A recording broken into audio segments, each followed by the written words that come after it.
no one reached out to me and said, as a senior citizen, are you willing to take a chance on your survival in exchange for keeping the America that all America loves for your children and grandchildren? And if that's the exchange, I'm all in. My message is that let's get back to work. Let's get back to living. Let's be smart about it. And those of us who are 70 plus, we'll take care of ourselves, but don't sacrifice the country. Don't do that.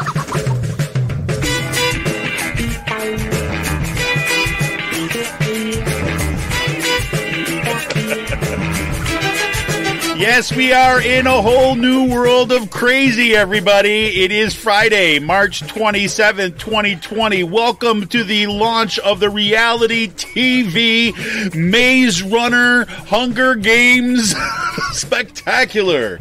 It is Friday, March 27th, 2020. Welcome to Raging Chickens Out the Coop podcast. This is Kevin Mahoney, editor and founder of Raging Chicken Press. Each week, I talk to our Capitol muckraker-in-chief, Sean Kitchen, about the good, the bad, and the ugly in state and national politics. On today's show, it's going to be a little bit freewheeling from the lockdown once again, everybody.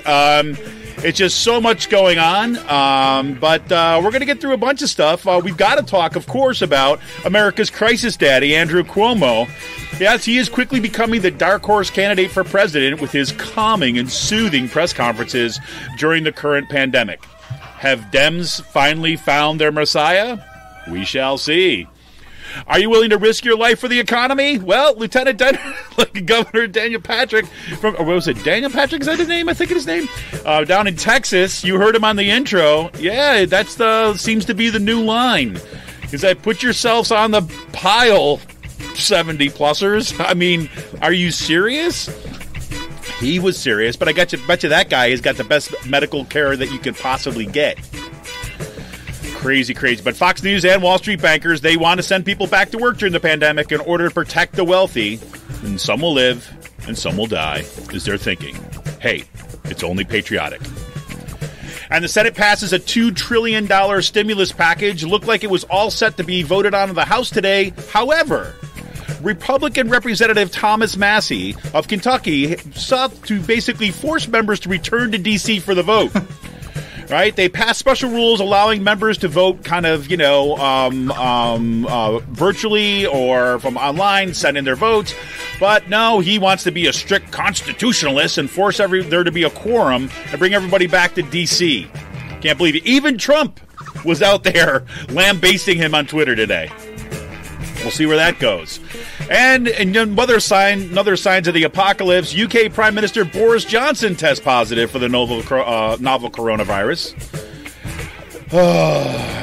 And assuming that Donald Trump doesn't end up coming down with himself, what will he do, right, to pivot in order to win re-election in the fall?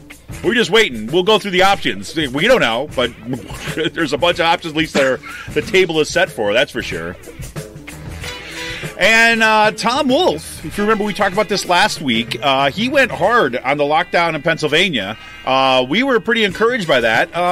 But within hours, he basically backtracked on a bunch of that. He postponed the lockdown was supposed to start like first thing Saturday morning, like late Saturday or Friday night, 12:01 a.m. Saturday morning. That got postponed till Monday. Now there's a whole bunch of exceptions for places like the coal industry and gun stores. Yes, because that's necessary right now. It's been a shit show, and I've got to say I've been tracking some of the media on this, like tracking in a loose way, and it's so interesting. Like when we're reporting about what's happening in New York, what's happening in New Jersey, what's happening in Connecticut, what's happening in Ohio, what's happening in New York, all this kind of stuff, and they conveniently leave out Pennsylvania every single time, and I'm thoroughly convinced that has to do with the fact they don't know what the hell's going on in this state. We shall see.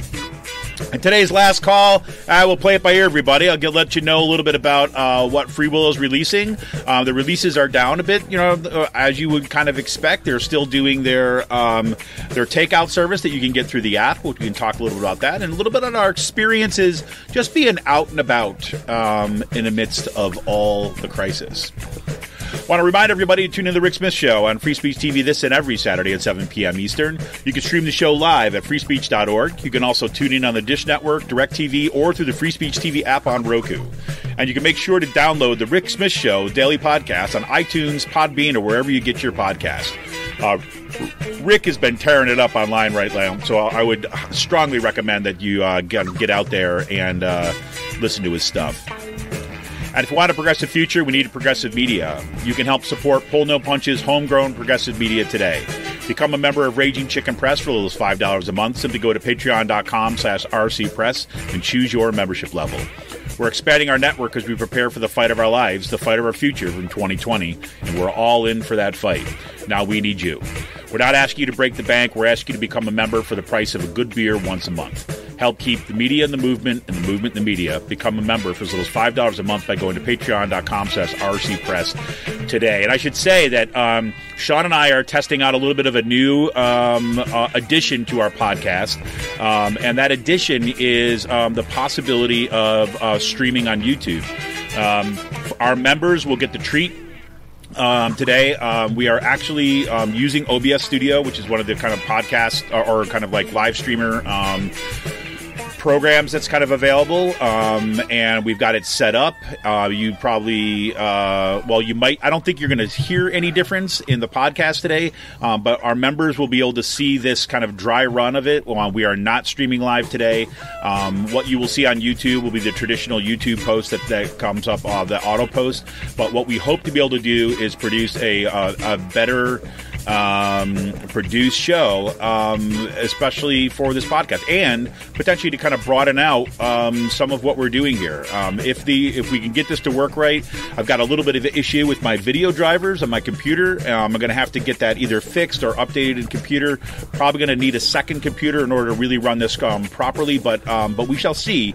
It looks like it's going pretty smooth, at least as we sit here right now. So we'll see where we go. So anyways, that's the best reason right now that you could step up and become a member for as little as $5 a month by going to patreon.com/rcpress. Help us out, kind of get that equipment, and move to that next step of producing what will be the best YouTube show in Pennsylvania. So, Sean, welcome to lockdown week 2, 3, whatever the heck it is right now. I think it's our third quarantined episode. So, yeah, I think our first one was it like right as things were getting started, right? I think. Yeah. Like, it was 3 Fridays ago. It's our third. It was 2 weeks ago, but it's our third episode. I can't even keep track. I literally have had lost track of time this week. I mean, my kids started like online learning.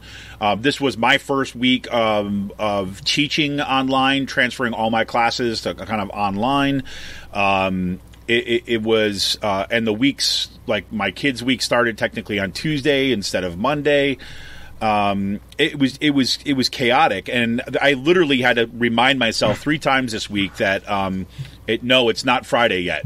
Like, tomorrow is not the Friday. I'm sitting there thinking like, oh, I got to get ready for the podcast. I'm like, wait, that's like 3 days away. Right? I was supposed to show up for somebody's virtual class, and I got stuck dealing with tech issues with something on my daughter's like online learning platform, and totally spaced it. I mean, it's been that kind of week. Yeah. Well, I actually do have a question for you. Yeah, please. Are you like willing to put your country in front of your life and go back to work? Well, no, not me, but yeah, if they're 60 or over, sure, yeah, absolutely, they can do it, as long as it's somebody else, Sean. I'm more than willing to let them risk themselves for the patriotic future of America. There's a bunch of stories this week I guess I want to talk about. Yeah. Like I too have been like losing time, pretty much like getting up like 9-10 o'clock in the morning because there's just nothing to fucking do. Like, and it's just like wreaking havoc on my perception of time, and just so far like this week I watched all the Lord of the Rings. That's a good thing. I'm very, very proud of you. I'm very happy about that. I like that. No, it's one of my favorite, epics. I feel like that's the time we're in. Like, dark times, but maybe we come out of this on the other side. Yeah, I think we should make this part of our regular feature of our last call from now on. We'll talk about like things to do to pass the time and kind of things that we're going to do. I think that's actually a good idea. Yeah. But no, I mean, like the news stories this week were amazing. My favorite being, we didn't put in notes, but Rand Paul testing positive for coronavirus. That happened this week? That was this week? Seriously? Yes. Wow. That was Sunday. Yeah, that's right. Happened, that's how it started off. Yeah, and he fucked over the Senate votes on that because the members had to quarantine themselves. So, like, I thought it was amazing that Rand Paul gets tested and then still goes out and starts doing everything on a day-to-day basis, like go to the gym, have lunch with people, and then test positive as an asymptomatic carrier. It's crazy. I mean, I couldn't believe that he was sitting there, and I thought, like, initial reporting came out that he got tested, and it was like later that day before he had the results that he actually went to the gym and then got results later. But it turns out there was like several days that passed, right? So he was actually it was a full week. Yeah, it was a full week. See, it's like, I mean, like, you got to be kidding me. It's like going around fucking spreading that shit everywhere. I was like, no. Really? Well, he's a doctor in quotes, so I mean he should be Yeah, he doesn't have he doesn't have a license to practice. Well, he's got his license. I mean, a license because he built his own accredited agency and basically accredits himself because that's what good libertarians do. You don't need no government. But I also think like the craziest shit I've heard this week were like the line of like Lloyd Blankfein coming out, like the fucking bankers coming out this week. Good Democrat. And pretty much like saying, a Democrat, like a Democratic donor, pretty much coming out saying we have to we can't crash the economy over coronavirus. We're going to kill some people for it. Like, right. Well, like, this is where you learn. This is where you see so starkly that when they're talking about the economy, those people are talking about the economy. All they mean is Wall Street. That is it. I mean, because like those people, that's where they make all their money, right? I mean, that's where they make all their money, and that's what they look at. It's just Wall Street, and you can see that. You could even see it when they started talking about the stimulus and started talking about going back to work. The stock market goes up, right? And they're like, "Hey, look, it's working." Meanwhile, we got record numbers of unemployment claims being filed this week, as the rest of the country is hitting crisis sugar mode. High from Trump's fucking press conferences this week saying we're going to reopen the country in a couple weeks when that just ain't happening. Like that's just a fairy tale. Like, but it's amazing like watching the Dow rally on like that sugar high from Trump's like fucking press conference saying we're going to be opening in a couple weeks when that's just categorically false. And I also like think, man, like what an organizing opportunity here for the left to like really drive home the fact that like these people don't care about you and they're saying it out loud. They would rather see you die from this fucking disease by going to work just to keep their wealth coming to them. That's right. I think that's actually I mean, this is like 1792 stuff. Like, you know what I mean? Like French Revolution type shit that they're just saying. Yeah. Like, we're gonna take you and the queen out to the guillotine and shorten you a little bit. No, but I mean, like that's like the type of like societal like like I don't know that like that's just the type of hubris. I don't even know like what's the arrogance that they have. Like it's amazing that like this was even a conversation this week. Like, you know what I mean? Yeah. Like, yeah. And Fox News, yeah. I don't know. I mean, what do you do, right? I mean, it's like this is like okay. So we just walk through some of the things that you just laid on the table there, right? I mean, just like one that you've got the big push that is. Well, let's see. Let's put it like this. The whole the talking point, right? That you don't want the cure to be worse than the disease, right? Yeah, that is the one that started on Fox News. Right, this shows you what that media environment Business. Right, Fox Business, right? That was bolstered by our good friend, kind of Lieutenant Governor Daniel Patrick from Texas, who goes out and said, "Yeah, I mean, nobody asked me if like I'd be willing to lay my life on the line so that my kids can have a good Wall Street mix too as well." right? And then within hours, there's Donald Trump out there repeating the same thing, right, from the podium with his coronavirus update. Right. And then, like, Glenn Beck is saying it from his bunker, his self-quarantined bunker. Like, Glenn, why don't you go out in the fucking world and go back and put your money where your mouth is? He's super patriotic, right? I think he should be walking right out there, man. I think he should open up his own coffee shop right now, right? And that, and then, like, also the fact that, like, the rhetoric behind, like, we're going to open up for Easter, which is, like, like the holiest fucking day of the year for the Christians and the Catholics in this country. And, like, you are driving this, like, perpetuating this narrative that this is not a big deal still. And you're pretty much, like, giving people the free reign to go to church on Sunday, Easter Sunday. And, like, it's about right. And and you're going to allow this pandemic to rip through. Like, I mean, also, like, one of the things that happened in the 1918 Spanish flu breakout, there's this guy, Billy Sunday, was a really famous preacher, and he didn't believe in the pandemic and had like 20,000 people show up, and guess what? Everyone got the fucking flu. Yep. It was the slow burn Jamestown right there.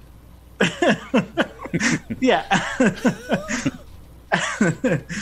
I mean, like, this is pretty much like what we're doing. Yep. And it is mind-boggling. And I told my friends this, like, I'm, like, afraid, I'm sorry for the people who are, like, smart and forward thinking but are stuck in, like, living in central bumfuck Pennsylvania, middle of nowhere, like where I'm at right here. Like, half the fucking area doesn't even believe this is real, probably, right? Because they're, like, West Shore Republicans. But, like, it's you're going to get other people killed by this as well, like, not just your congregation, but you're, like, going to spread this around, and there's going to be collateral damage because Trump is going around saying this shit on TV, right? Well, and that's, like, the thing. I mean, there's this guy on Fox Twitter. News is turning into a full-on death cult at this point. Well, I was going to say, there's a guy on Twitter who changed his Twitter handle to Fox News is a death cult, or his name. Like, I don't know who that ago. Was. Yeah, I did this about a month ago, and like I did it as a joke. And now you're like, hey, that was kind of like forward thinking. Exactly. I mean, no, now they're embracing, like, the fucking death cult. Like, it is amazing. Like, these people are like Jim Jones, like Lynchburg, like the man, Liberty University is. Yeah, we didn't even talk about that in the intro. I mean, like, that just blew my mind. I'm like, hey, 5,000 students, come on back. Come back to be with your friends. And then Lynchburg's population is like 50% over the age of 60. Yep. Like, yeah. I'm telling you, it's like this is like dystopian fiction, like, that we're living. And you can't make half this stuff up. Now, the thing is, I mean, they're taking themselves out. I mean, like, it's amazing how, like, I mean, like, this is, like, a really horrible, like, get out the vote strategy, if you ask me. Yeah. Oh, no. Unless you're voting from the other side. I mean, I don't know what else to get you there. Will dead people be voting? Could be. I mean, we'll bring back, speaking of dead people voting, you look at what's going on in Louisiana.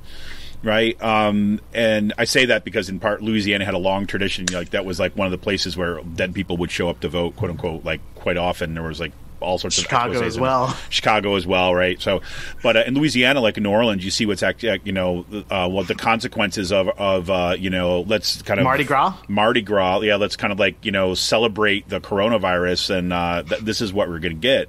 And now, they don't have nearly the capacity, the hospital capacity, or the, or frankly, the budget to deal with what the outbreak that's going on now. I mean, from right now, New Orleans has the steepest trajectory, or however you call it, the steepest curve of rates of increase, in part because of the consequences of Mardi Gras.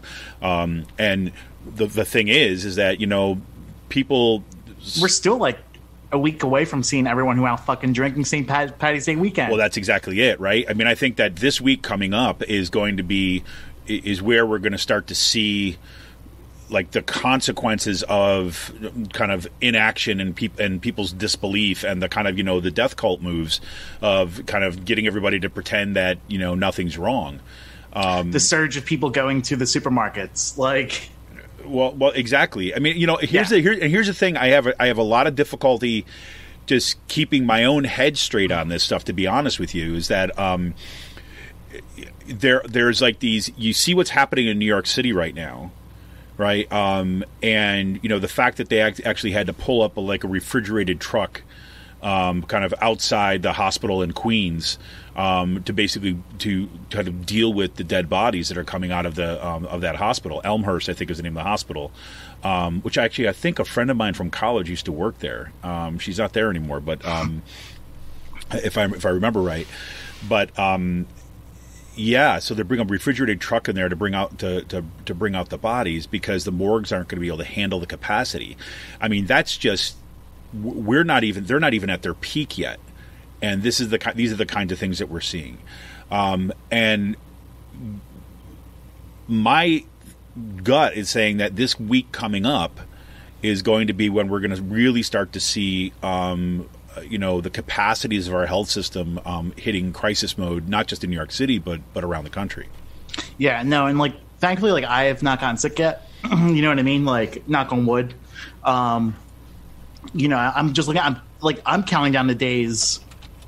Okay, it's been 3 weeks since the summit. You know what I mean? It's been about, I'm not sick yet. You know what I mean? That's good. Because we were all talking about that. Holy shit, this is, back in March. I've, this past week, I really limited my contact outside. I've got takeout once, but, that was from Pizza Boy, and it was an online order, and it was curbside pickup, so it was just, boom, just put it right in the car. Mm-hmm. But, no, I mean, I had to go. I went to the farmer's market this morning to get stuff. I was standing away from people, a good 5 feet away from the glass and stuff like that. Doing stuff keeping my gloves on when I go out and stuff like that. It's just this is just ridiculous. Yeah, and it's I don't know if you have this experience too as well. I know I've talked to several other people that have had this similar kind of sensation. Is that things have changed, obviously, right? But there doesn't also seem to be a feeling of just kind of crisis in the air. And there's times, there's good kind of chunks of the day that I'm just kind of kind of forgetting about stuff, right? In part because I'm, taken up with learning how to do online teaching and all this other kind of stuff. That's all new and that's different, but my kids are here. But then I take my dog out for a walk and I'm it's a little quieter, right? But it's it doesn't feel like you're in the midst of this crisis, right? Especially if you're not living in one of these kind of in one of the major cities, and that sensation, and at the same time, I'm watching the maps, right, in Bucks County where I live. I'm watching the maps. They have the color in sections of where mm-hmm. The virus is, and they start moving up. I had a student this week tell me that, and it's true that the first cases have been diagnosed in Percy, where I live, right? So it's here. Right. And I think only this week, at the end of this week, that I really start to some of my neighbors seem to really be kind of taking that seriously and locking it down.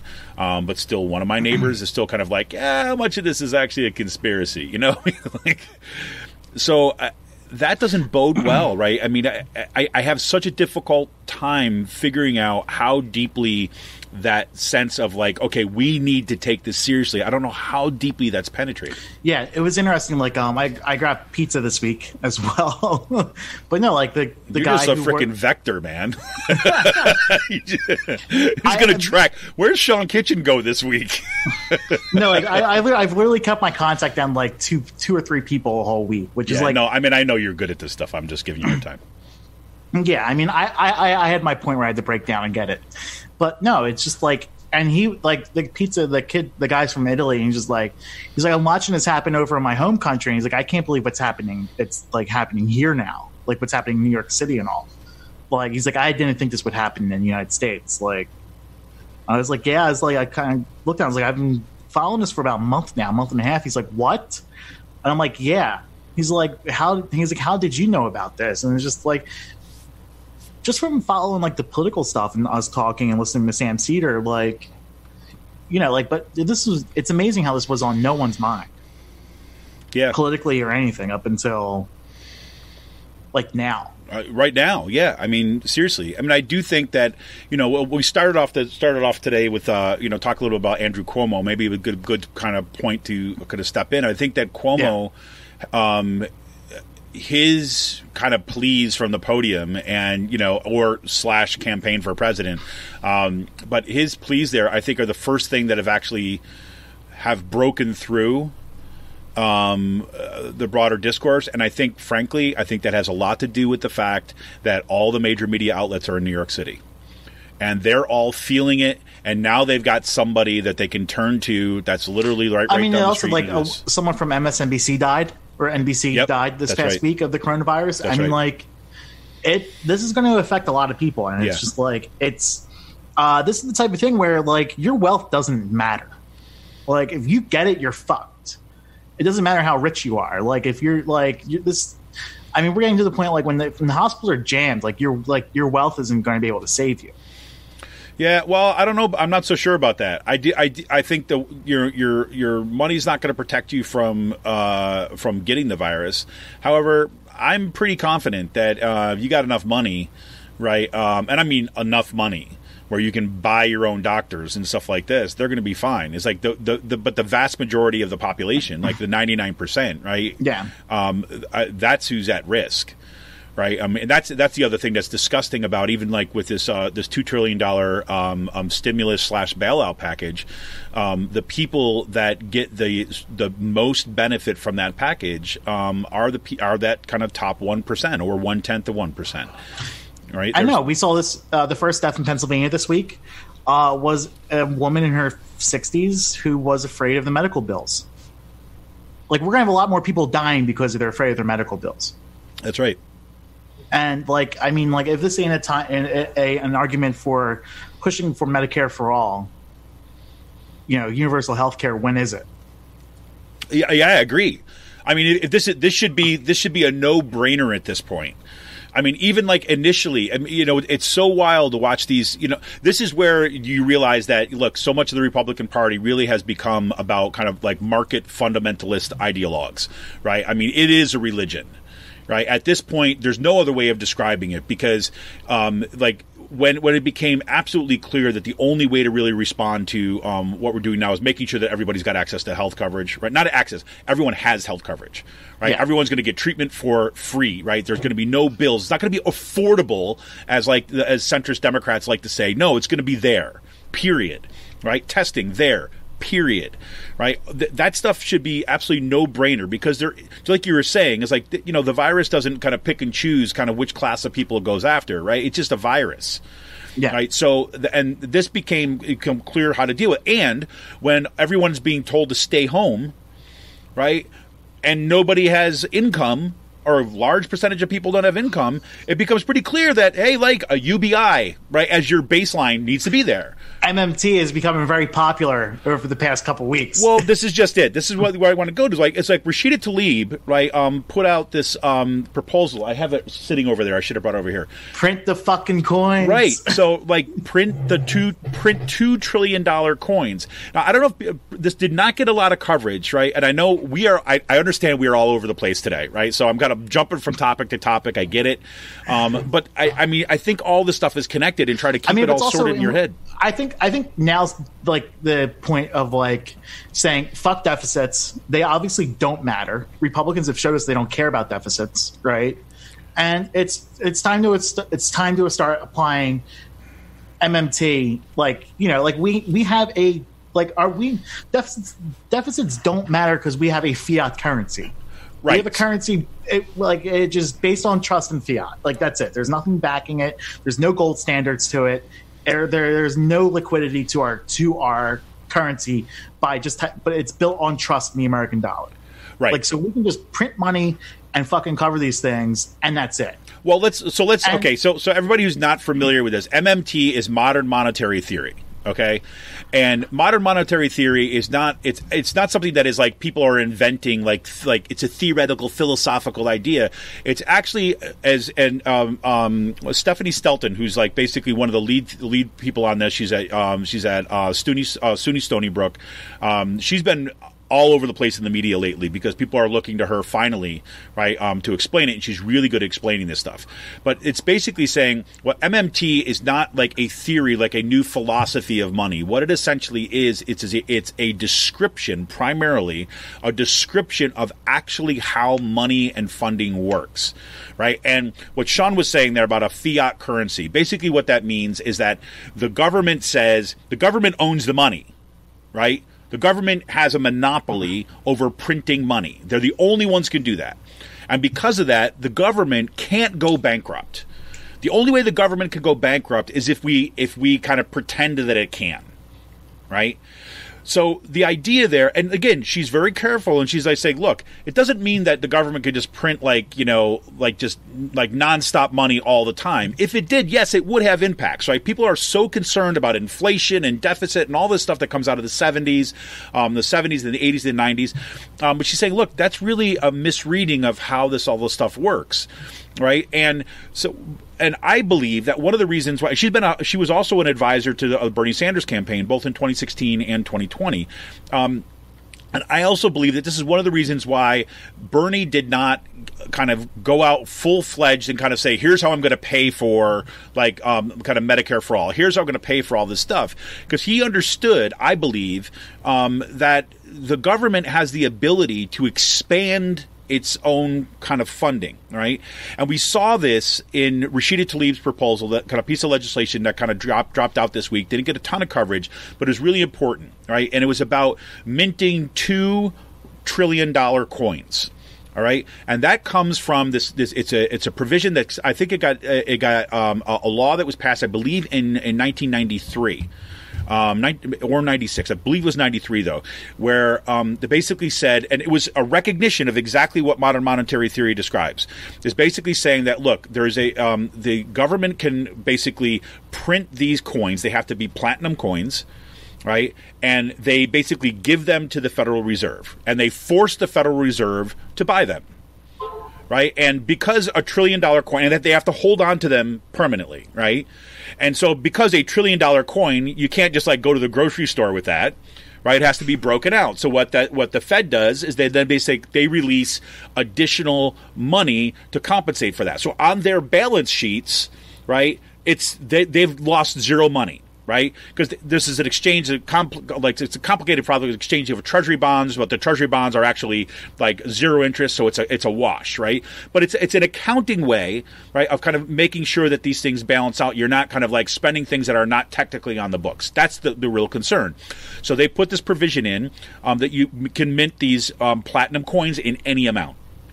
Right, and so Rashida Tlaib is basically saying that we should be using this provision right now. And you basically mint these $2 trillion coins. Not one. Two of them, right? So two $1 trillion coins, right? So there'll be two coins. They go to the Fed, it goes out here. And the reason why that's important and why that is kind of like a key move, it means that all this spending that's happening right now, this $2 trillion in spending that just got passed with the stimulus bill, right? That doesn't count as debt, right? That is essentially like paid for because of this provision in law, right? And because, as Sean was saying, we have a fiat currency, right? The government says by fiat, they dictate, they say, this is what we have in terms of our currency. Then, therefore, there is no debt that's associated with that, right? And again, if you really want to go down the rabbit hole of MMT, it's actually really, really fascinating, interesting. I suggest that you check out Stephanie Stelton's work. She's got some great YouTube explainers and stuff. Go look at that, and it'll take some time to wrap your head around, but then you got to see how straightforward it is. So her proposal this week was to do exactly this, right? Let's put it here, and again, it's not going to get, we could be like straightforward about it. The fact is that it's probably not going to pass, right? As we've seen here. But the interesting thing about it is that it is now in the mix in terms of discussion. so that we can see that, again, not just this crisis, not just in response to the coronavirus stuff, but we see this is what we have to look forward to in our future, right? As future pandemics come on, as future crises come on, how are we going to make sure that most Americans are taken care of? Well, Rashida Tlaib just showed us the way, right? She kind of put that out there and kind of so that now we have to kind of see it and we have to recognize it for a broader consumption. And I think that, that's oldly rational at this point, Sean. Yeah. And no, I mean, like, I feel like a lot of things are about to become rational, a lot more thinkable, like we're seeing it happening in real time, and I think workers are starting to realize that they have that they are worth more than capital. Like, you know what I mean? Yep. And so it's going to be interesting to see like what happens after this. Like, do the Republicans full stop handing out checks in 4 months, or do we pass another stimulus to get us through this? Right. Like, do they see going down? I mean, like, it seems like Republican leadership were not like jumping on the Trump's words about. They don't, at least like they weren't taking him seriously about reopening the country, but we'll see. But it would be a fabulous timeline, Sean. It'd be a beautiful timeline. Yeah. Imagine the story, the movies that could be done about reopening on Easter Sunday. It'd be like a miracle, Sean. I wonder like how much he's hurting with his fucking companies all shutting down. Oh, I'm sure a lot, because you saw that there was a doubling down this week. That's one of the reasons why the Senate bill got delayed, right? Is because there's provisions in that bill preventing money being going to bail out the Trump properties, right, and money going to his kids, right? And then then it was all set to go, and then it got paused all of a sudden. We got a lot of news. Democrats are holding it up, and it was like Schumer. I give him credit for this. He caught it. Right, and he saw that the provision they put in to try to prevent this being about a cash bailout for the Trumps, right, was kind of like watered down or taken out. So he's like, no, whoa, it's going back in, right? Yeah. Now, again, that's all great drama and everything like this, and yes, it's true that I think that yes, you got to prevent that at the same thing, but we've got to remember this is not all about Trump, right? This is about the rest of us. So that's great that you stopped in for bailing out his own kids. That's fabulous. But you all decided not to impeach him, so I don't know what the hell you're doing. You all decided not to put those provisions in the articles of impeachment to begin with, so I don't know what the hell you're doing. So let's get back to the rest of us here, right? Which are things like we need kind of universal health care now. Right, like we need single payer now. We need kind of like a UBI now. We need like full coverage or full what do you call it? Job guarantee now to actually build out our infrastructure. Because the one thing that we have to have is we have an opportunity here is that as we're kind of like funding like $2 trillion, right, going off just for this one, that's unprecedented amount of money going out for a bailout kind of recovery act, then we should be able to dictate how that is used.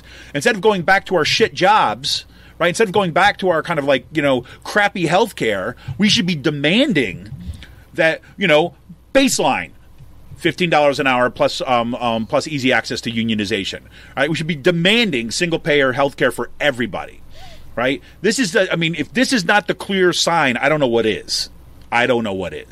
Yeah. But, oh God. But yeah, so that's a good thing. But so I don't know. We could obviously talk about this. We could go around in the circles of this forever. But I one of the things that Sean brought up right before we went on recording here, and I think it was a good question, so I want to throw it in here instead of like us having the conversation off the air. But you brought it up. Say, how exactly does Trump pivot? Right, from where we are into try to win election, and that's a great question. Yeah, so like Trump's approval rating right now is like what is all-time high. His approval rating during this crisis is at like 55%. I think that's going to change once people like see the seriousness of this. Right, I don't think a $1,200 check is going to get them to vote for them. Like how Bush did that. I think like once the bodies start piling up in the hospital system and the healthcare system like utterly just breaks down and Trump is doing nothing, like I think that's going to change, and I think like that's when he's going to lash out. Like, do you think like I think he's going to make a racist pivot somehow? Because you know it's coming. I mean, there seems to be very few options that he's got. I mean, it's either got to be that. Like I haven't seen him attacking immigrants yet, right? Like the Mexicans or Hispanic immigrants. Like there's Not that. yet.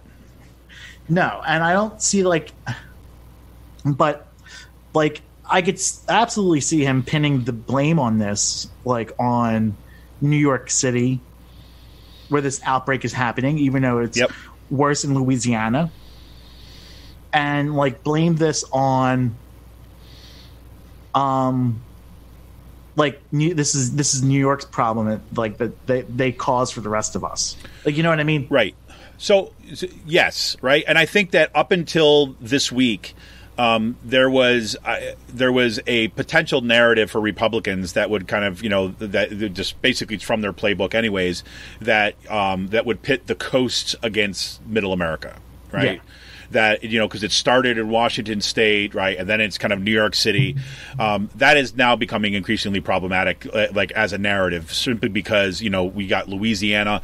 Here's what happened when I thought about Louisiana as one of the other potential pivots here, and Florida too. Now. In Florida, right? And if you look at Florida, have you been following that stuff about the that thermometer right? That stuff is, I mean, and if that data remains good, Florida is going to explode very soon, right? Yeah. With cases of this, and given the kind of like the number of kind of like older Americans that live there, right? Older folks that live there, and everyone who went on fucking spring break. Well, exactly, right? I mean, this is not good. I mean, we're still like a week away from like this. You think about it, like Mardi Gras was a month ago, and we're now seeing the effects of this in Louisiana. Yeah, like. Yeah, I mean, no, we're like a week. Yeah, we're still a week or two out until this just goes like full bore. Right. Well, here's the other pivot that's got me concerned, right? Especially after when Louisiana started, it became clear, especially New Orleans, right? Especially after Mardi Gras, when that kind of like exploded. I'm waiting to hear. This is a potential next pivot point. I'm waiting to hear stuff from kind of say right-wing evangelical sectors.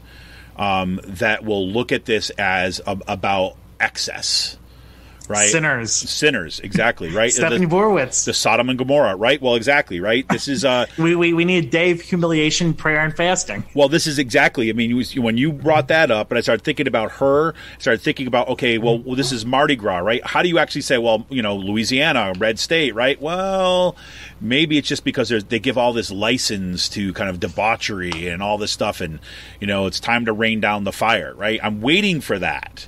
Right, and that the fact that Daniel Patrick from Texas, Lieutenant Governor of Texas, is talking about making sacrifices and things like this, that's dangerously close to that kind of discourse.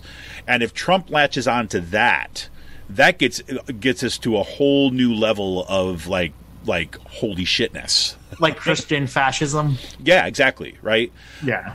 I mean, and again, my mind goes to sci-fi dystopian stuff. I get it, right? I understand. But if I'm playing out different scenarios and different logics, I mean, I think right now, they're probably what's more likely for his pivot at this point is simply to try to stay with blame the Democrats, and look for ways of setting Democrats up for just kind of stumbling and missteps and being able to blame that the reason why we didn't respond is because of the Democrat inaction. And some of that seems to be working right now, given the fact that his approval ratings are up. When it comes to the coronavirus in particular. So I don't know. I mean, I think the messaging, I do want to take a break and just go on to the next. I mean, we can talk about Biden. Yeah. Why don't we do that? Let's talk about Biden after the break. That's a great win. All right. So for today, as we move into our break today, I want to give a special shout out to Jonathan Mann. Jonathan Mann, he basically, I didn't know this until afterwards, until I got chatting with him a little bit. Jonathan Mann holds the world record for composing the most consecutive days in a row of composing a song. Right? I kid you not. He's got a song a day project. Well, he dropped this week. He dropped a very fitting song that fits right into, especially when we're talking about what happened to Rashida Tlaib. And so I reached out to Jonathan Mann this week and I asked if we could use his song that he posted up to Twitter. So big shout out to Jonathan Mann. Please do check him out. You can check out Jonathan Mann at podcast.jonathanmann.net or just jonathanmann.net to check out his stuff. Follow him on Twitter at Songadayman with 2 N's for man. But this one was just gold. So we're going to leave you today for our transition for our little break with Mint the $1 Trillion Coins by Jonathan Mann. We're going to remind everybody, become a patron. Go to patreon.com/RC Press and become a member today for as little as $5 a month. Mint the $2 Trillion Coins, suckers. 1, 2, 3, 4. Mint the $1 Trillion Coins. Mint the $1 Trillion Coins. Oh, you gotta mint the $1 Trillion Coins. Mint the $1 Trillion Coins. Mint the fucking coin. Mail the fucking check. Mitigate the fucking coronavirus. $2 Trillion coins, no additional debt. That's the power of the purse, baby. Send your edge. Every person in the country gets a credit card with $2,000 on it. This isn't hard. And when we say everyone gets one, we mean absolutely everyone. So mint the $1 Trillion coins. Mint the $1 Trillion coins. Come on, mint the $1 Trillion coins. Mint the $1 Trillion coins. Like right now, you bastards. I'm Rick Smith, and this is Labor History in 2. On this day in labor history, the year was 2002. That was the day that the U.S. Supreme Court handed down its decision in the case Hoffman Plastic Compound Incorporated versus the National Labor Relations Board. This case had profound importance for undocumented workers in the United States. The conflict began 14 years before, as the United Cork Linoleum and Plastic Workers of America began an organizing drive at Hoffman. The California company made plastic pipeworks. Hoffman retaliated by firing all the employees that supported the union. One of those fired was Jose Castro, an undocumented worker. The fired workers took their case to the National Labor Relations Board, where they won. The board ruled that the company had to provide back pay for the workers it had unfairly fired. This ruling included Castro. The company decided to fight the decision, and the case wound its way through the courts for a decade. Finally, it arrived on the Supreme Court docket. The highest court in the land ruled in favor of the company in a 5-4 decision. It ruled that as an undocumented worker, Castro could not claim back pay. Writing for the dissent, Justice Stephen Breyer warned that the decision, quote, might very well increase the strength of this magnetic force of undocumented migration. If employers do not worry about the penalties for breaking the law that protect workers, they might be more likely to hire undocumented labor. 10 years after the case, an article in the Princeton Law Review called the decision, quote, a powerful legal symbol of exclusion of immigrant workers. Trying to divide the workforce has long been a tactic of owners determined to break the power of labor. Labor History in 2 brought to you by the Illinois Labor History Society and The Rick Smith Show.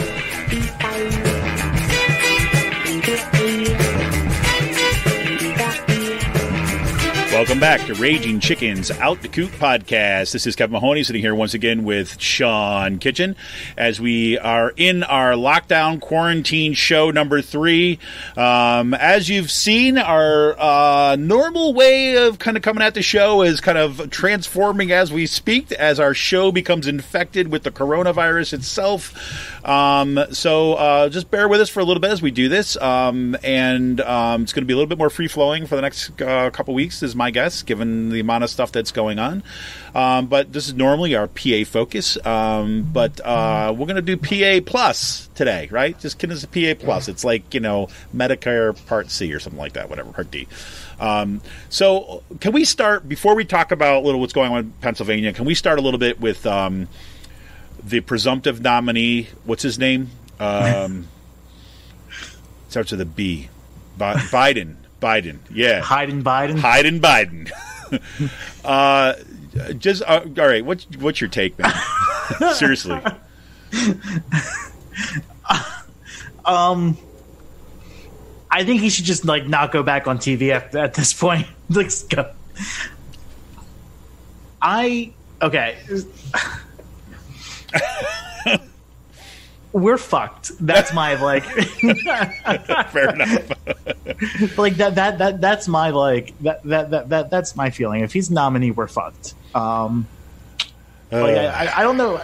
I mean, the fact that like he doesn't want to make this. He came out in the media and said he doesn't want to make this a political issue with Trump. When I can think about like 10 different issues you could make: universal health care, paid sick leave, minimum wage increase.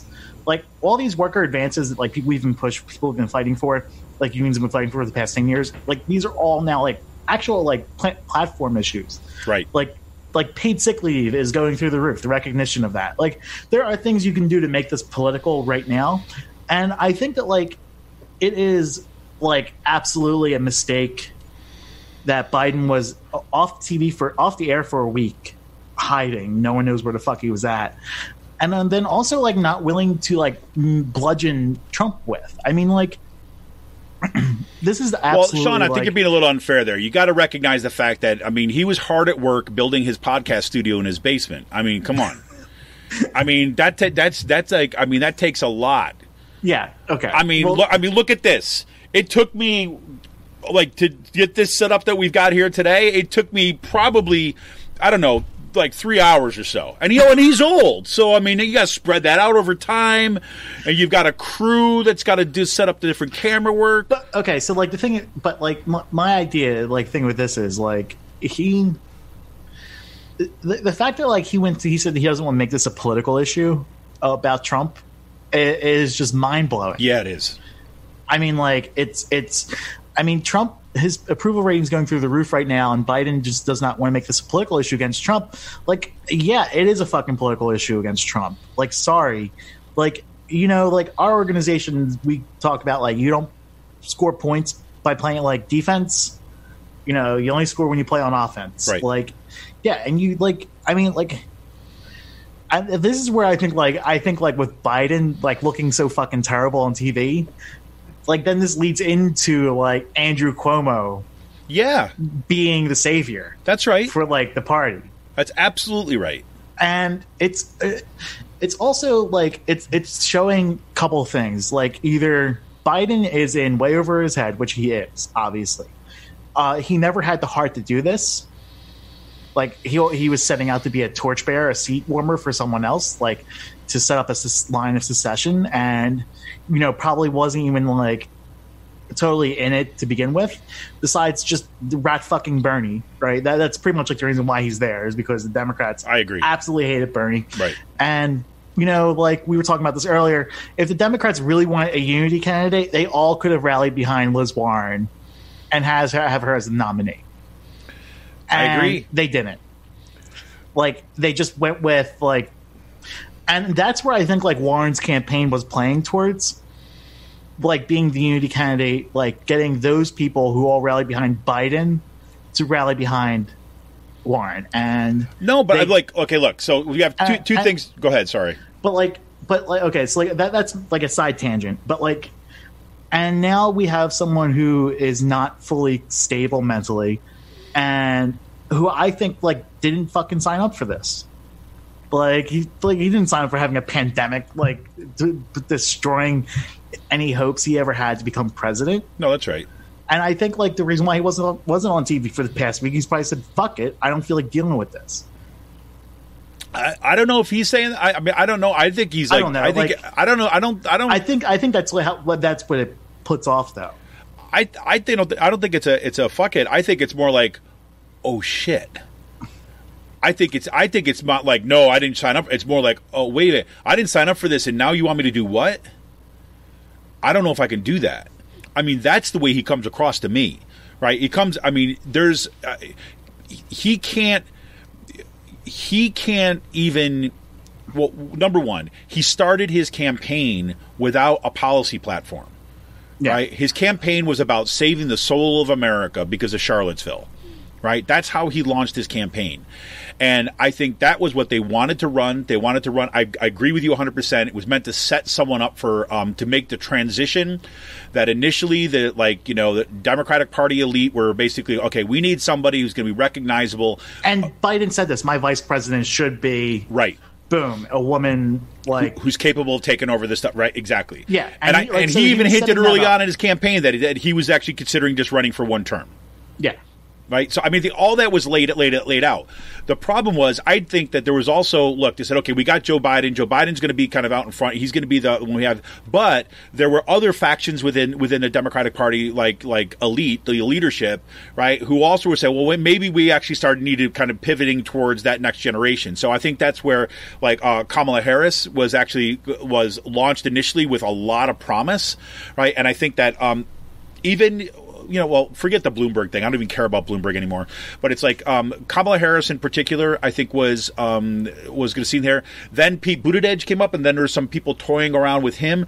So I think they imagined, okay, look, Joe Biden, we can fade him out, right, if need be. But then with the collapse of the Kamala Harris campaign so quickly, right, and she, by taking good chunks out of Biden, right.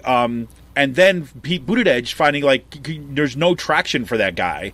They were forced to go back to Biden, but then, they find that there's no there.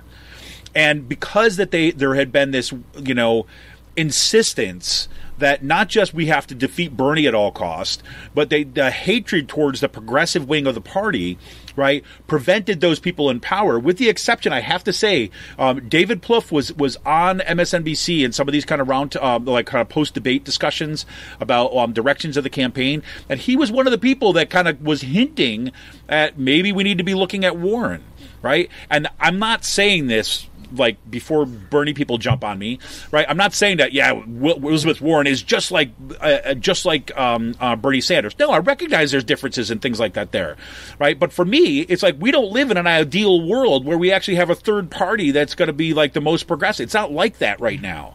And to pretend it's otherwise is just insane to me, right? This is why I think what Ryan Grimm said this past week about, the fact that Bernie Sanders and Elizabeth Warren are not kind of working together, right, around the stimulus is a condemnation of the left, and I agree with that, right? And I'm not saying that these two are just together and that they're just the same.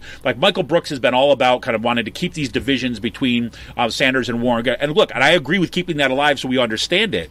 But to pretend that we're in some Bernie only world is in my mind is just not connected with the reality of our political situation right now. And so those two should have been working in concert with each other, right? Right now, because they could have staked out their claim as the umbrella of the progressive left. That didn't happen, right? And so I think that's where we are. So now you basically allowed Elizabeth Warren's campaign to tank, right? And her campaign did her no favors, because when they were trying to pivot towards the unity candidate, the way that they did that is in a traditional Democratic fashion, let's be nothing to everybody. Right? Instead of trying to actually make a stay with her campaign, they took her out of that, and that sank her campaign. Right? And so now you're left with Biden being the only one standing, and now we're seeing reemerging on MSNBC, because you can chart what the Democrat Party is thinking about. Now they're going to turning towards America's crisis daddy, right? As Sean has termed him, Andrew Cuomo, right? It's now we need some other stability on the right, because but also at this point I'd fucking take Cuomo. I wouldn't. Are you kidding me? I would totally. I can't stand Andrew Cuomo. Right, no, but I'll take him in a snap, man. Are you kidding me? I would rather have a craven dickhead politician like Andrew Cuomo in there who knows how to play the game and understands power. You know what I mean? He understands power better than most politicians that are out there right now. Absolutely. He understands power. Let's put it out there. He's swayable when I would. It's going to be interesting.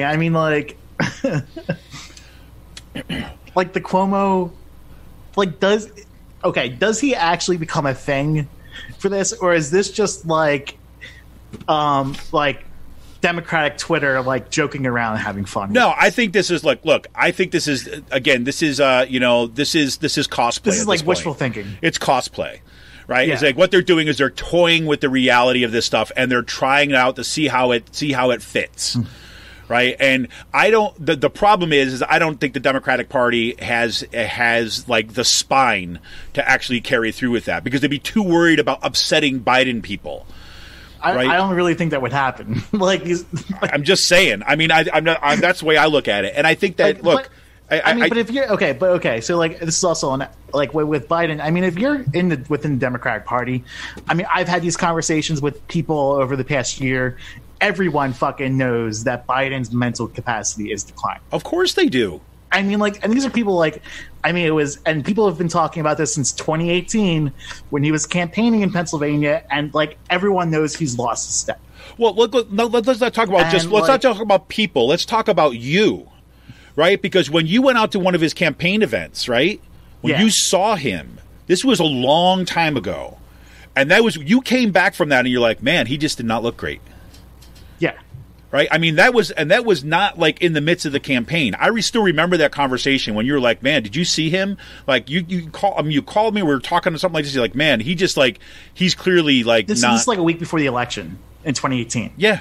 Like, and stumping for like Democratic candidates throughout the state.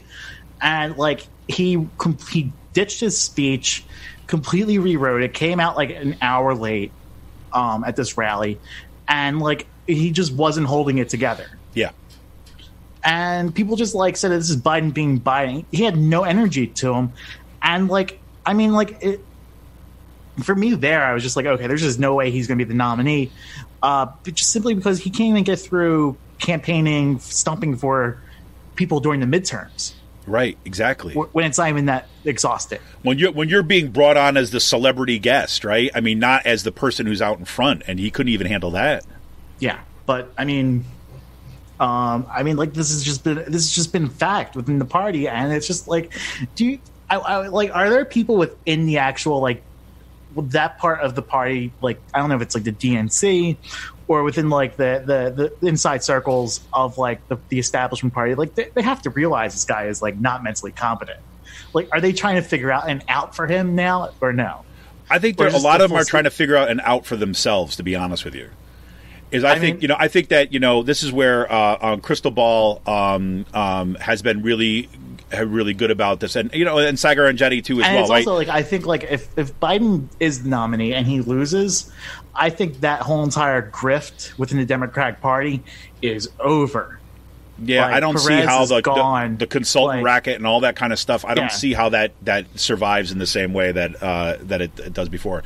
I have to say, the one thing that has been eye opening for me, and it's also and no, it is also like these are people who are still pissed off at Bernie supporters who think that Bernie supporters tossed the election in 2016, and not like they're still pissed off at Bernie supporters from 4 years ago. Because they think that like it was Bernie supporters not voting who. I'm telling you, it's like an extension of high school, is what it is. I mean, if you think about this as in like on high school dynamics, right? What takes precedent in high school dynamics, right? In terms of popularity, in terms of who's on the in crowd and who's the out crowd. I do think a large percentage of what's actually happening right now and the Democratic Party's inability to move on this has to do with it's locked into those kind of interpersonal dynamics. And this is what Crystal Ball has been really good about pointing out and said, like, as disgusting as this is. And these are people who are 50 in their 50s and 60s. That is correct. Who have been doing this stuff for 20 or 30 years. I'm not saying they're bad. They're just stale. And they're not with the times. Well, but then you don't have any kind of authority, right? Again, that's the one of the problems on the left and the progressive left, Democratic Party stuff. You don't have like a party in the way that Republicans have a party. Right, where you've got this top-down dictate, and that's actually a good thing, right? It's a good thing that we're not having dictates, but we also don't have a theory of power in our institutions, right? And I mean that not just the Democratic Party per se, but it's this kind of dispersed locus of power, and there's a lot of like cool stuff that happens because of that, but when it comes to actually having to kind of like put your foot down and move in a direction, a good chunk of people just run scared because they don't want to upset their interpersonal relationships with other people, and we can't afford that right now. And so people's foo-foos are going to get hurt right now. That's going to be what it is. But I mean, we're talking about people dying here, right? And that has to take precedent over your comfort level is all I'm saying. Yeah. Well, speaking of that, I mean, like, this is something that's just disturbed me, and I'm just kind of curious your perspective on it. It's like, I think both of us, I'll speak for you, and you can tell me if I'm wrong.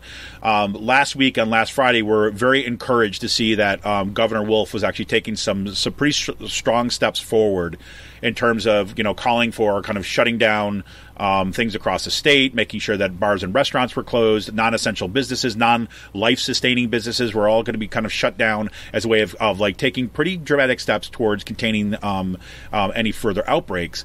And that was supposed to take effect at 12:01 a.m. Saturday morning last week. But then within hours after we got done recording, he was also beginning to walk that back, as it was reported, because of pressure from people like the coal industry and the kind of natural gas industry, the gun industry, and the gun industry, and the kind of Chamber of Commerce, and so he Commonwealth did Foundation, Commonwealth Foundation, and Americans for Prosperity, yeah, like. And he's walking back on a lot of things, but like, I think what's more, I mean, like, I think it's absolutely bullshit that he walked back on the gun stores being allowed to open. I mean, this is a time where people are going to be trapped in their houses. There's going to be women trapped with abusers, exactly, and this is going to enable people to go out and needlessly get guns, and people can actually die because of this. Like, especially during these times with domestic violence disputes that are happening. And I think that is just completely fucking asinine that he did that. Like, I also think that we should probably have a statewide lockdown at this point. Yeah. I think it's kind of ridiculous that he's been piecemealing this together.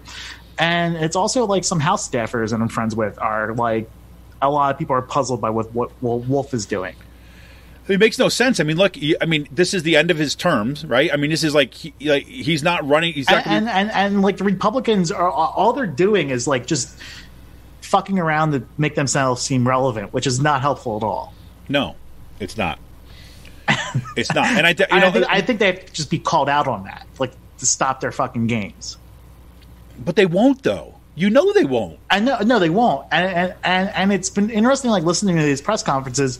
Like, because like you're getting to hear who's asking the questions. Like, this is from Penn Live, and Penn Live is like literally just like repeating questions that are submitted to them from like the Chamber of Commerce or the Americans for Prosperity and stuff like that. Like about like these. I mean, like what like what's the point of like obstructing with the governor at this point? Like, you know what I mean? Right. Like, I mean, the question should be like, I mean, this is what, you and I talked about this on the phone yesterday, is like, or day before yesterday, probably.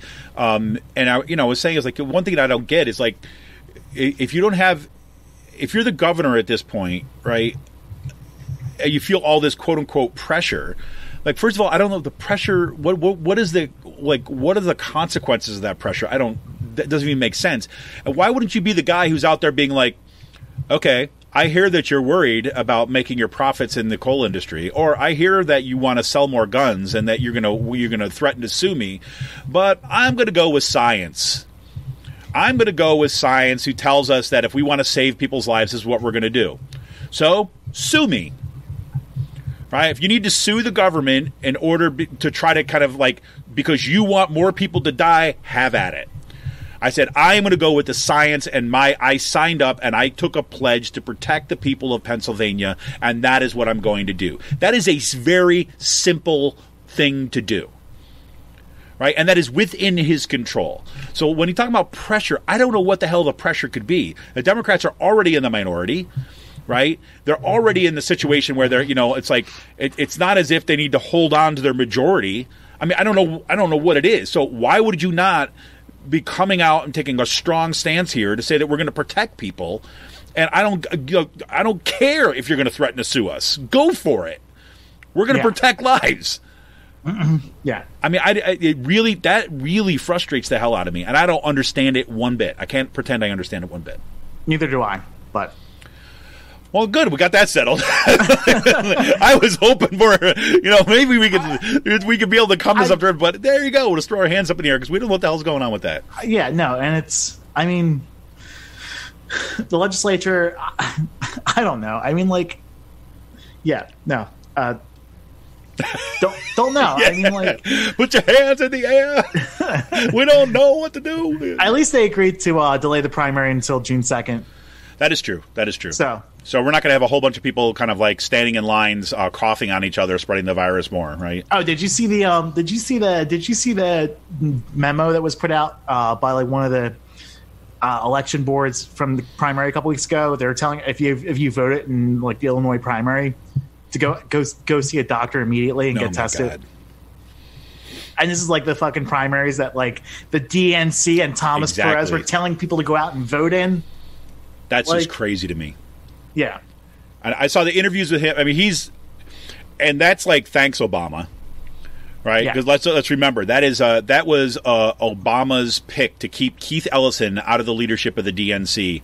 Someone who actually wanted to do something for the party versus a technocrat. Right, exactly. And who has no party experience. Right, exactly. And Tom Perez, right, reportedly at the time, he wasn't lobbying for it, right? He was approached by Obama and his people to get there to prevent Keith Ellison from having that position. So, and I've watched him, the interviews that he's been giving about the elections, should the elections go forward, and it is the most incoherent, wishy-washy responses that are out there, kind of like, everybody gets to do what they're going to do. Even when people say, yeah, but the science is telling us that this is going to cause more problems, more deaths. He's like, well, we leave it up to the states. I'm like, you got to be kidding me. You got to do better than that. But yeah. Anyways, we're going to take a quick break, and then we're going to come back with today's last call. And today's last call, we're going to leave you with some, hey, what do you do with all that extra time that's on your hands sitting around your apartment or your house, and maybe just to preoccupy you? And not just beer, but some other kind of cool stuff, too, as well. So we're going to take a quick break, and we'll be back right after this with this week's last call. This is Kevin Mahoney, editor and founder of Raging Chicken Press.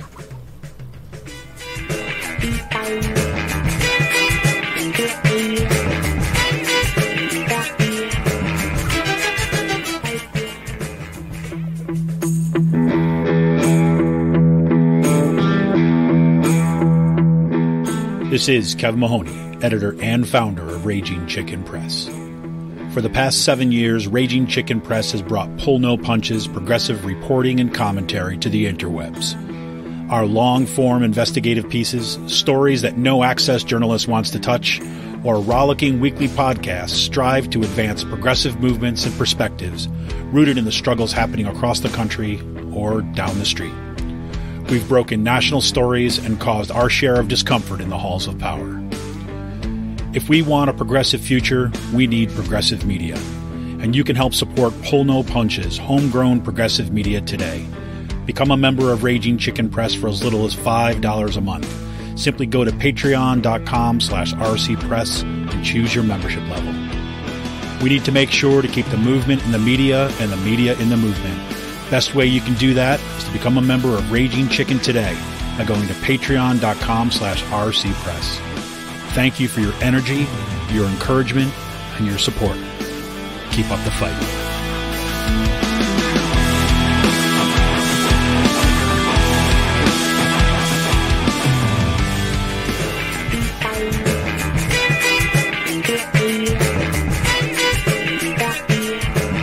Welcome back to Raging Chicken's Out the Coop podcast. It's this week's last call. Well, we usually talk about beer and space news and things like this, but, given the lockdown, that we're going to start adding in some, what to do with all that time on your hands right now. Yeah, Sean, what do you do, man? What do you do? What have you been doing to try to pass the time? Smoking a lot of weed. Well, there's that. I've been going out, walking around, hiking. I visited Wildwood Park the other day, and holy shit, I have never seen that thing filled bumper to bumper, and I just got out of there. Where nature becomes a hazard, right? Because there's so many people there. I think tonight, this weekend, I'm going to take my camera out. I haven't been out taking pictures, so I'm just going to go on the riverfront taking photos of those on the riverfront. People who are not social distancing. Yeah, exactly. Like the birds. You're going to go take pictures, spend time with the birds. The herons will be coming back probably sometime next week. Oh, that's cool. Yeah. That's cool. Yeah, they usually come back 1st of April. So they will slowly start returning within the coming weeks. That's cool. That's going to be nice. Yeah, I mean, I've been spending, bulk of my week this week has just been trying to stay up with the kind of online teaching and stuff and getting used to that. And I have to say that's actually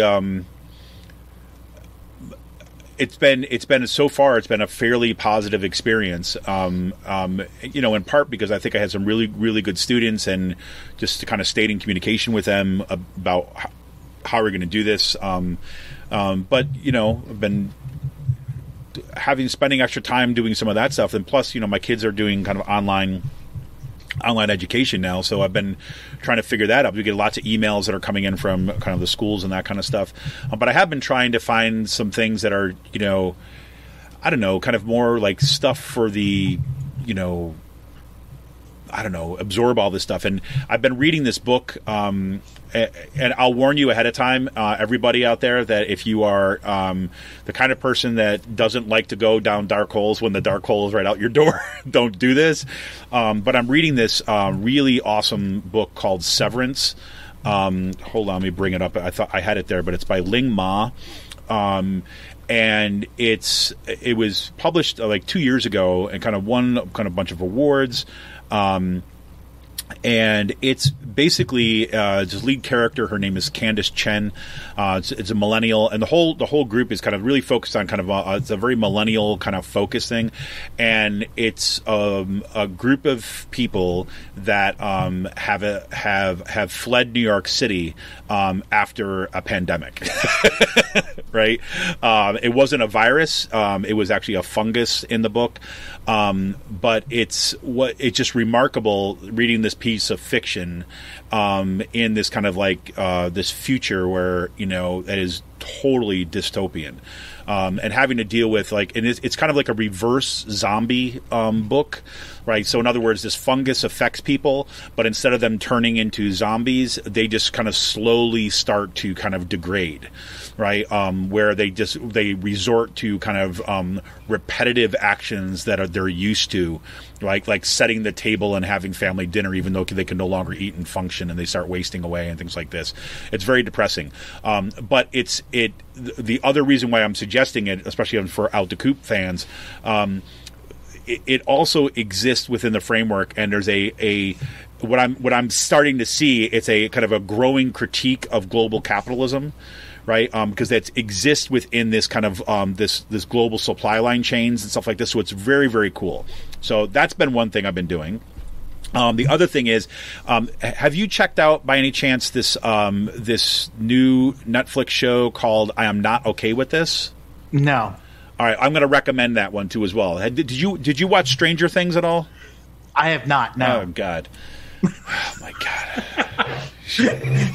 Ozark Season 3 returns today. So. Right. Today, I understand that, right? I understand that. But so I'm not okay with this. It's made by the same people that made Stranger Things. The lead character in this is this high school girl named Sydney. And it's also in that kind of it's got that 80s feel to it, but it takes place in a small kind of post-industrial town in Pennsylvania. So a more plug for checking it out. And it's for those of you who've grown up in those kind of towns, a lot of it's going to ring true just in terms of the affect of there's nothing to do and all this stuff. And I'm not giving you any spoilers in here, but because it's the whole basis of the show is that basically she starts to kind of exhibit powers, right, that she doesn't understand and tries to make sense of. So it's got all that kind of stuff. At the same time, it's kind of coming of age. At the same time, it's about kind of making sense of a kind of whole range of kind of the emergence in adulthood. So it's a really cool show. I've watched about half of them so far, and not only is the character development just freaking great, I'm loving it, but it's actually starting to get. I'm actually about number 6, I think, in the season, and it's actually gotten to be kind of creepy. So it's actually a cool thing to watch. So those are two of my at least gives right now. So are you? I know Sean has been itching at because he wants to actually start getting to Ozark now, and I'm cutting into his time. Actually, even though you haven't recorded the podcast today. Yes, I said that this morning. You're cutting into my time. Exactly. It's one of the first things he said to me. Right. I just wanted you to know that this is really taking me back. So there's nothing else going on. So is it actually up streaming now? Yes. Is that what you've been watching? Watching on the No. It is. Today's Becca Rass's 30th birthday, so everyone's sending tweets out from the campaign. Happy birthday, Becca Rass. Yes. And Rast is with a T, right? Yes. With a T. Yeah. So. Well, very cool. Happy birthday to her. So, Sean, for those folks who have not yet got on the Ozark train, give us a little background of that and like where well, I don't know if you want to, how much spoilers you want to get, but give us a little background on what the show's about. It's a really good show. It's about money laundering for a drug cartel, and they're out in the middle of the Ozarks doing it. It's been so long since I've like watched an episode. It's really good. It's a slower series to watch, but in season 2, you've seen there's a lot of really good character development in the last season. Mm-hmm. So I'm looking forward to see where this goes. So it's gonna be interesting. I definitely think the wife will have a lot more of a lead role, is my guess. Mm-hmm. And just the way like the gender roles and the character roles have pretty much switched in the second season. And I'm really looking forward to the acting and seeing what happens from the continuation of how last season ended. So I'm looking forward to it. I don't want to give out like any plot. Right. Like, because it's like they're on the tip of my tongue. Right. And so here's my little suggestion for everybody too as well, because Sean was being like a huge booster of Ozark for me. Like when he started watching, you got to watch Ozark. And I was kind of slow to get on board. I mean, not because I was like, I don't want to watch what Sean was, but just because time and stuff. And when I had a little time to do it, I started watching it. And just be prepared if you have not watched Ozark yet. The first several episodes are very slow, right?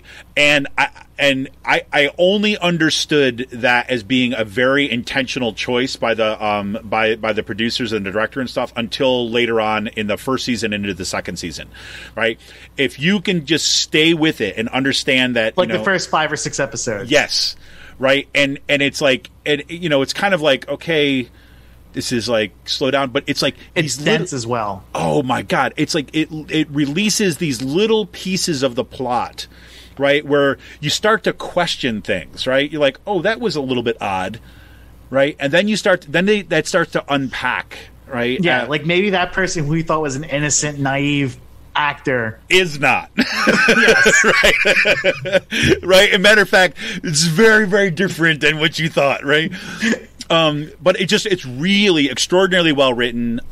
It's the end of the second season, especially when you get to the flashback episode. Oh my God, it sews everything together. Then you're just like, oh, what? And it's like, I remember those flashback episodes. I remember feeling so uncomfortable watching it because just like my sense of where you're things watching were it like 6 episodes into the first season, and it's just like the flashback episode from there on, it just goes like in a completely different direction. Yeah. Like you're like, okay, you learn a lot of things about people, and you're like, yep. And it gets better and better from there. And I think I have to say, I'm not going to, no spoilers here, but I got to say the end of the second season, right? That was one of the best endings that I could ask for. I was like on the edge of my seat at that point. I have to say it was great. It was awesome. Yeah, so definitely get out there and watch it, everybody. I'm going to give one more plug. My wife and I are watching this now, and I think that I would strongly recommend it. It's just absolutely fantastic. Tiger King? What's that? Tiger King? No. Killing Eve. It's called Killing Eve. Right, Killing Eve. It's run. You can pick it up on. It's a BBC production for BBC America. It's like a spy thriller, kind of dark comedy kind of thing. It's based on the Villanelle novel series by Luke Jennings. But the first season, the head writer of the season was Phoebe Waller-Bridge, who is absolutely amazing. And she and her writing is all over this episode or all over this first season. This stars Sandra Oh is kind of a lead thing, but it's fantastic. It's kind of like spy intrigue and things like this. And to give you the breakdown of it, it's a British spy. I'm reading now from Wikipedia. It's a British spy thriller television series produced in the United Kingdom by Sid Gentle Films or BBC America. It follows Eve Polastri, Cassandra Oh, a British intelligence investigator tasked with capturing psychopathic assassin Villanelle. Jodie Comer is her name, the actor. And as the chase progresses, the two develop a mutual obsession based on the Villanelle novel series by Luke Jennings. Each of the show series features a different female showrunner, which is awesome, right? It is spectacular. It is unnerving, and it's not. What I appreciate about the show thus far is that even though you've got this kind of psychopathic killer, this assassin, is that it doesn't say go out of its way to kind of say glorify the acts of the killings, right? Which is one of the things I think that both my wife and I were both a little not want to see, but it really focuses on the kind of the characters and the suspense and stuff. Fantastic series. Do check it out. Anything else you got, Sean? Any tips for the shutdown? No. I actually finally got all of my photos edited from the Keystone or the PA Stands Up Summit, so sent them over this week. I this pandemic kind of put a damper on my inspiration to do work. Yeah, I hear that. I mean, I think that's true for everybody right now. I'm really serious. Yeah, no, it was just so, it was good last Sunday. I spent all day editing a couple batches of photos, and I got that done this week. So that was really nice. So, and I'm looking forward to taking my camera out. Looking at the Middle Creek Wildlife Preserve. It's a really hot spot for migratory birds. Mm-hmm. Last couple weeks ago, they probably had thousands of different sandhill cranes, tens of thousands of migratory birds taken off at the same time and all. Mm-hmm. So it's a season. It's the season, man. There you go. Well, I do want to give a plug out here to my good old local brewery, community brewery, Free Will. Once again, they've just announced that DDH Love Letter from the 90s is up in the online store right now. That's just going to come out. It's a fantastic beer. It's a hazy IPA brewed with oats, Bloody Butcher cornmeal from Castle Valley Mill, and milk sugar, and then double dry hopped with Galaxy, Mosaic, and Citra. It says creamy smooth with notes of tangerine, passion fruit, mango, and papaya. It comes in at 7.2 ABV. Now, because like every other place that they are shut down for kind of in-person visits, but they do have a pickup. You can go in and kind of pick stuff up.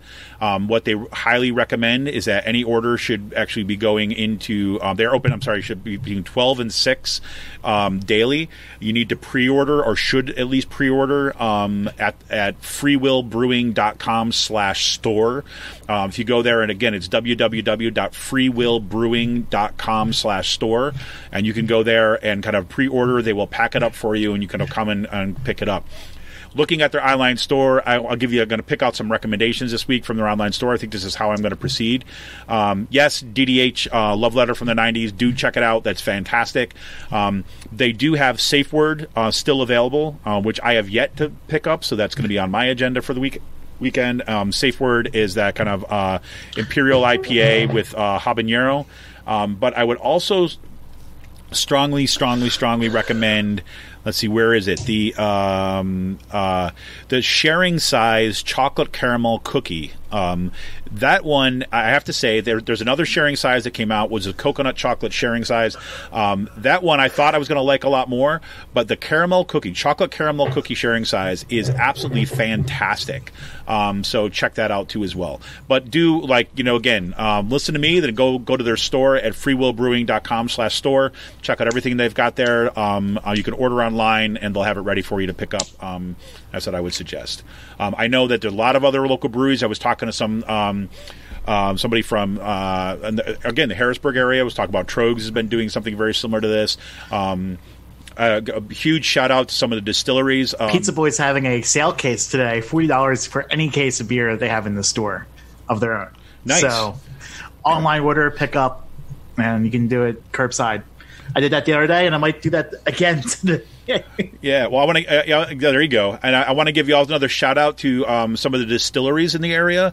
I know in Boardroom Distillery down in the Lansdale area, they produce like absolutely fantastic vodka and gin and things like this. They have converted over a bunch of their distilleries to making hand sanitizer, which you can actually bring your container to go and to fill it up. And I know they're prioritizing medical professionals in the area.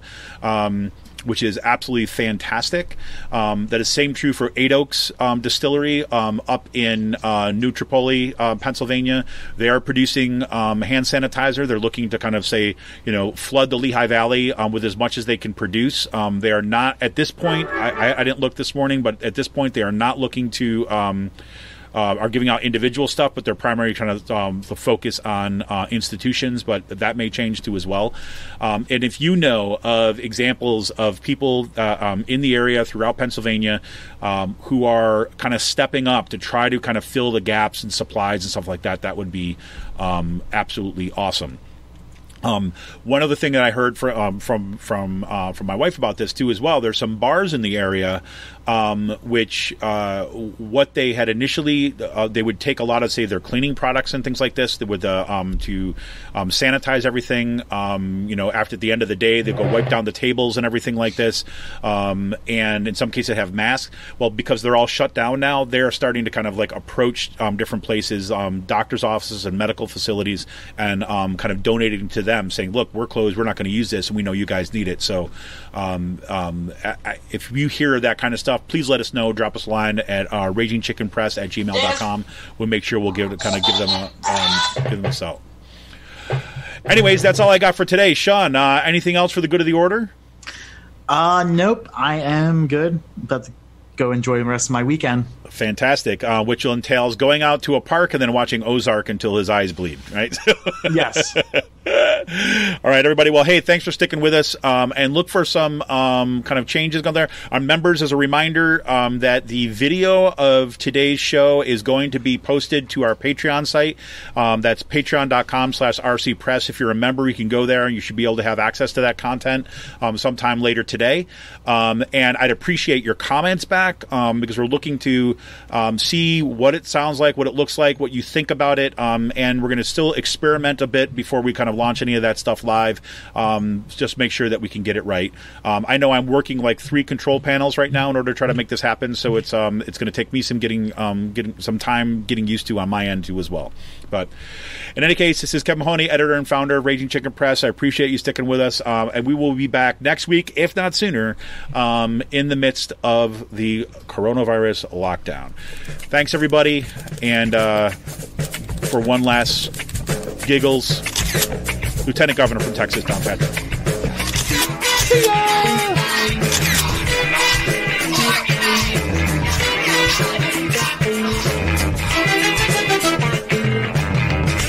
No one reached out to me and said, as a senior citizen, are you willing to take a chance on your survival in exchange for keeping the America that all America loves for your children and grandchildren? And if that's the exchange, I'm all in. My message is that let's get back to work. Let's get back to living. Let's be smart about it. And those of us who are 70 plus, we'll take care of ourselves, but don't sacrifice the country. Don't do that.